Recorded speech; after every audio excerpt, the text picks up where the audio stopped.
Teman-teman, makasih yang udah nyasar ke channel ini. Saya seneng banget dan kangen sebenarnya sama Om Yan yang lagi pesiar tur pakai kapal pesiar ke mana ke Asia gitu, ke Thailand, ke mana kemarin ke Singapura gitu. Seneng banget saya. Saya di video ini mau sharing cerita. Saya udah 5 tahun YouTuber. Harapannya sih saya biar dapat adsense gitu, tapi sekarang boncos terus. Dulu waktu awal-awal saya kan sharing tentang drone ya, tentang drone begitu. Terus saya sharing juga tentang kuliah transportasi ada di channel satunya. Terus saya di channel ini, channel KDY, saya singkat sekarang jadi channel KDY. Tapi sampai sekarang belum gajian. Saya bodo amat. Nah, tapi setelah 5 tahun itu, saya ini pengalaman buat teman-teman aja ya. Kalau menurut saya ini pendapat saya, pengalaman saya, ya bisa benar bisa enggak. Teman-teman silakan aja komentar.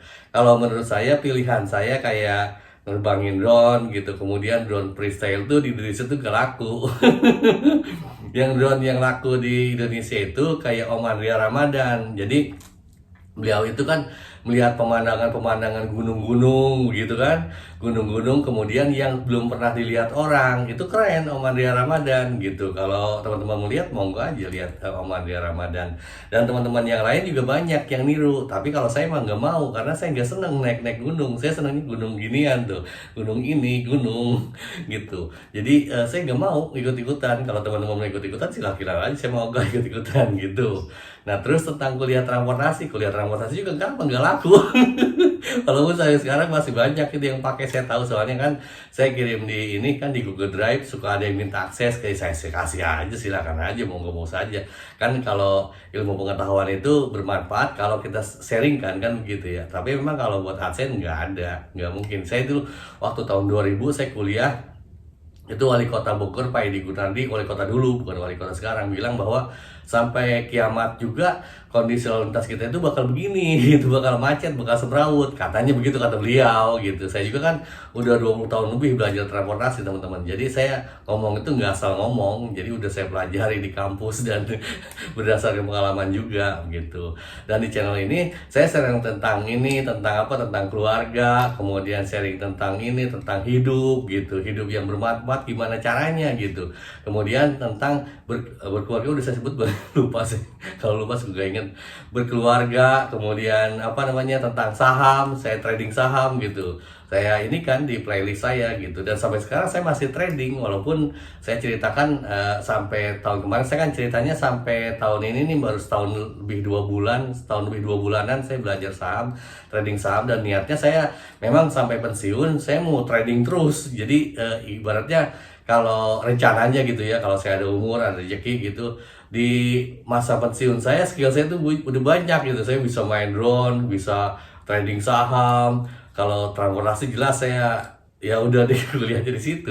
Terus apa kayak yang lain juga saya usahakan terus belajar begitu.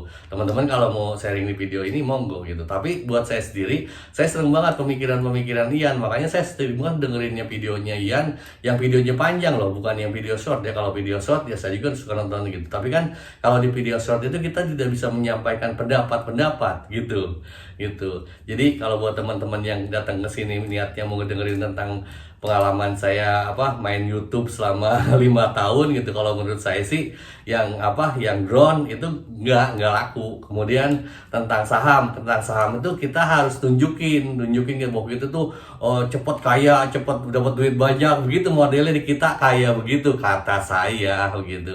Kemudian kalau tenis juga di dunia itu saya pikir untuk yang sharing tentang tenis itu followernya bakal sedikit, nggak bakalan.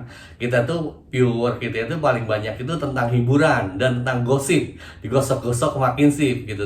Jadi kalau teman-teman sering gosip, senang gosipin si ini si itu, mungkin channelnya banyak yang nonton. Kalau saya malas banget gosip-gosip, udah biarin, kagak rame juga, bodo amat yang gue pikirin. Gitu teman-teman.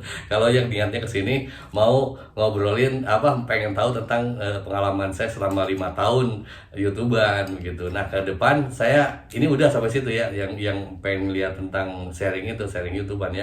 Nah, saya buat teman-teman yang masih muda nih.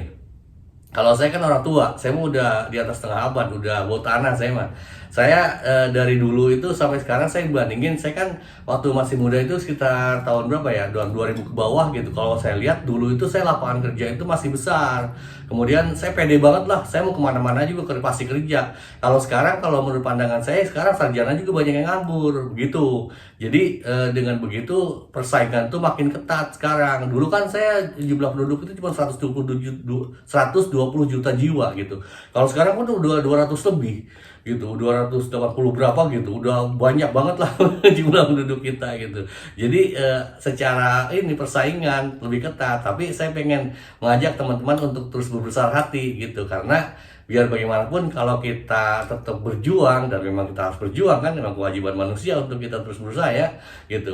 Menurut saya ada dua hal teman-teman, dua hal yang perlu teman-teman gimana ya, cermati supaya gimana caranya tujuan teman-teman itu tercapai gitu kan. Kalau kata Roger Federer, if you good at something, make it everything. Kayak misalnya teman-teman jago drone ya, kita kalau mau lomba drone di Indonesia susah, teman-teman harus keluar negeri. Main tenis lomba tenis di Indonesia, segimanapun teman-teman jagonya main tenis, kalau teman-teman nggak keluar, teman-teman maksudnya keluar negeri gitu, nggak bakalan ada prestasi. Jadi contohnya kayak Yanis Chen itu kan dia untuk berprestasi di tenis dia keluar negeri, sama di bidang-bidang yang lain juga gitu, karena di dalam negeri kita memang fasilitasnya masih minim gitu kalau menurut pandangan saya gitu.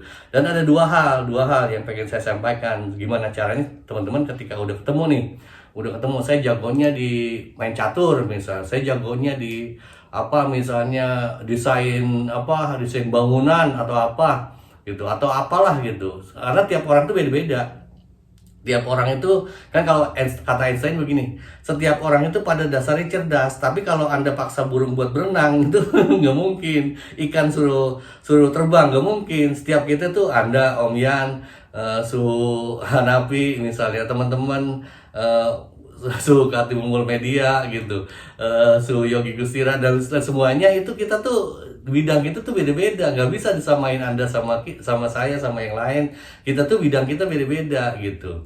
Jadi ketika kita sudah menemukan di bidang apa kita bagusnya gitu, ada dua hal menurut saya yang perlu dicermati. Yang pertama, kondisi alam.